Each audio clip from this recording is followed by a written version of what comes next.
चलो मेरा अलिफ, अलिफ लिखो ना पहले। अलिफ कैसे लिखते हैं?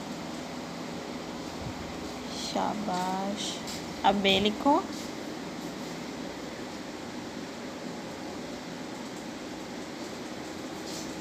ये दोनों नुक्तों को मिला के बे बन गया, ठीक है।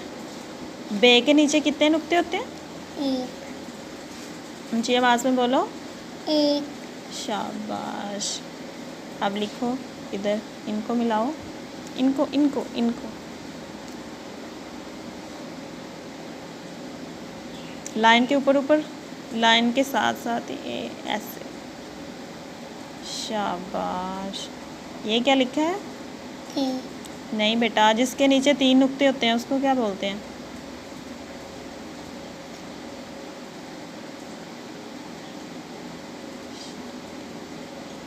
शाबाश। 3 नुक्ते हैं ना, तो जिसके नीचे 3 नुक्ते हों वो क्या होता है? पे। पे। क्या है ये? पे। पे। अब यहाँ पे लिखो।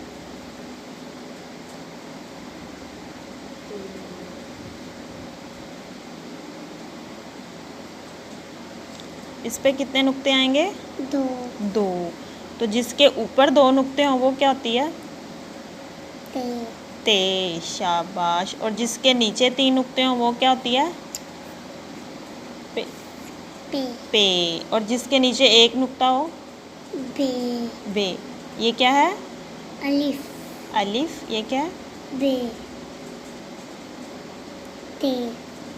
ते तो ये है। ये क्या है?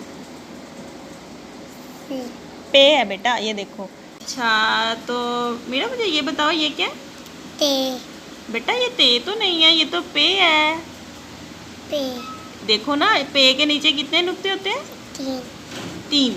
तो पे से क्या होता है? पंखा। पंखा। पे से क्या होता है?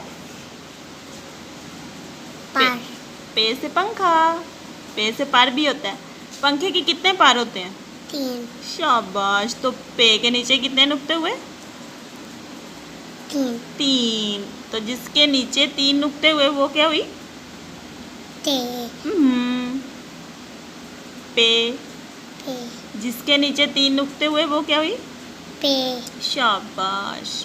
पे से पंखा। पंखे के कितने पर होते हैं? 3। पे के नीचे कितने नुक्ते होते हैं? 3। 3। तो ये क्या हुई? ते। पे। ऊंचा बोलो ना। पे। शाबाश।